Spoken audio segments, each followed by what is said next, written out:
If something seems odd or unusual about these worshipers, maybe it's the diversity, all the different colors and nationalities of their faces.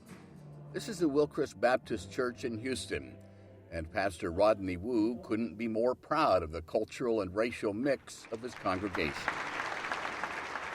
I think my main passion is to get people ready for heaven. I think a lot of our people are going to go into culture shock when they get to heaven, and they get to sit next to somebody that they didn't maybe sit with while they were here on earth. So we're trying to get them acclimated a little bit. Assuming Pastor Wu is right, there are a lot of congregations that need to get acclimated. A recent study found that only 7% of churches in the U.S. are integrated.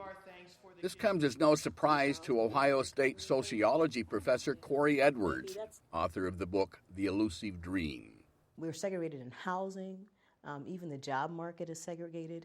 We end up going to churches with people who look like us. So sometimes, you'll hear the statement of African Americans saying, I have to work with whites, I may have to shop with them, but on Sunday I don't want to have to worship with them. I want to be able to just be myself and let my hair down. Rice University sociology professor Michael Emerson, who authored the study on the makeup of churches in the U.S., says racial separation inside most churches is even more pronounced than it is outside, for a number of reasons. What we found in the study is that the churches are 10 times less diverse than the neighborhoods they sit in. Emerson also found that churches in the South were the least integrated, partly because African Americans are concerned about whites taking over their congregation. That's a big fear, right? And when I talk with black pastors, the same thing. If we try to have this move towards interracial congregations, whites will just dominate then. There's so many more of them, and they're used to being in the position of power, so they'll just take over, and we'll lose the one thing we do have.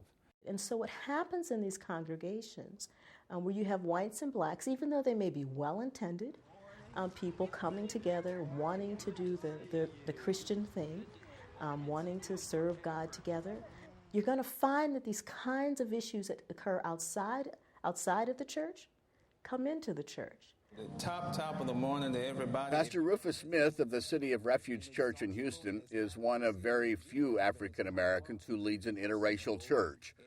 Smith says when he took over the Evangelical Presbyterian congregation, it was mostly white, bored, and dwindling. He said he would only agree to be pastor if members promised to integrate.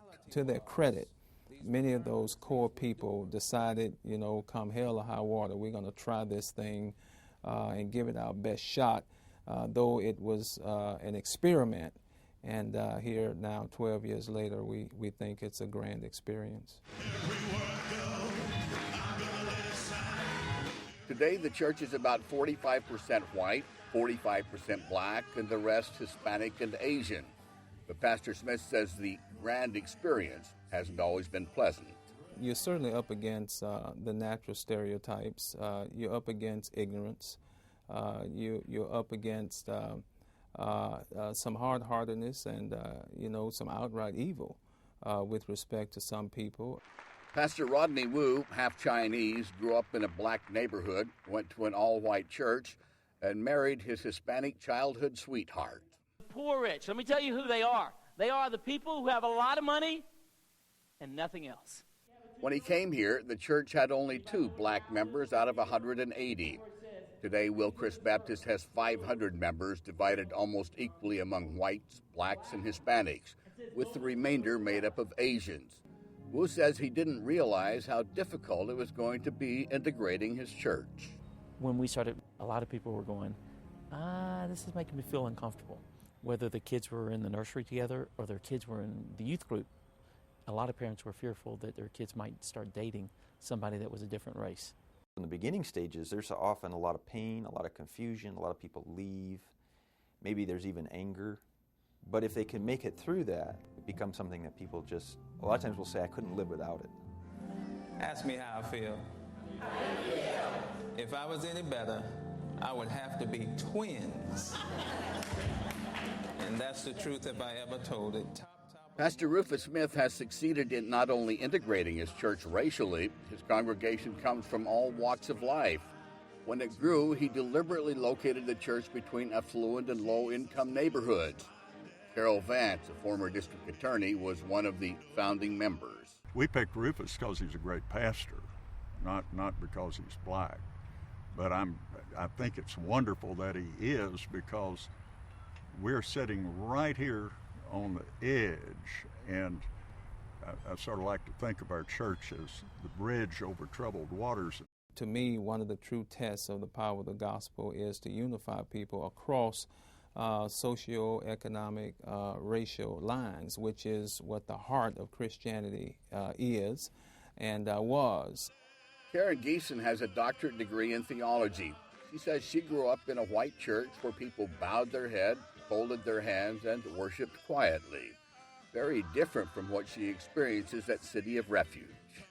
The worship style is an issue. None of us are right in probably our heart language style. I mean, we're all making a sacrifice to be there.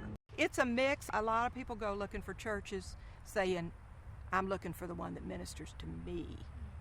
And to go here, we've obviously all made a choice that we want to serve there. Rebecca Miller wants to be a pastor. She says she searched to find a church that felt like a community. People worship the way the Spirit leads them to worship. I really don't think that there is anybody saying you can't shout, you can't scream, you can't say hallelujah, and you can't clap your hands. It's not the typical Presbyterian, you can't raise your head church. Where we really changed, and we saw the growth grow exponentially, was when the church became less than 50% white, and so there was no majority group. And that just changed the entire mindset.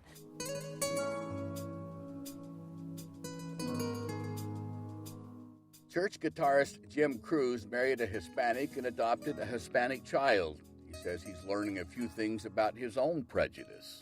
What we're learning is that you may not come to it thinking you're prejudiced. You may be seriously trying not to be prejudiced, but then you find out the things you're doing come across as prejudiced. So I think a lot of our effort has been to learn to relax, to let people be people. It would be difficult to find a more graphic example of religion bridging a racial divide than Dwight Pryor and Rick Taylor.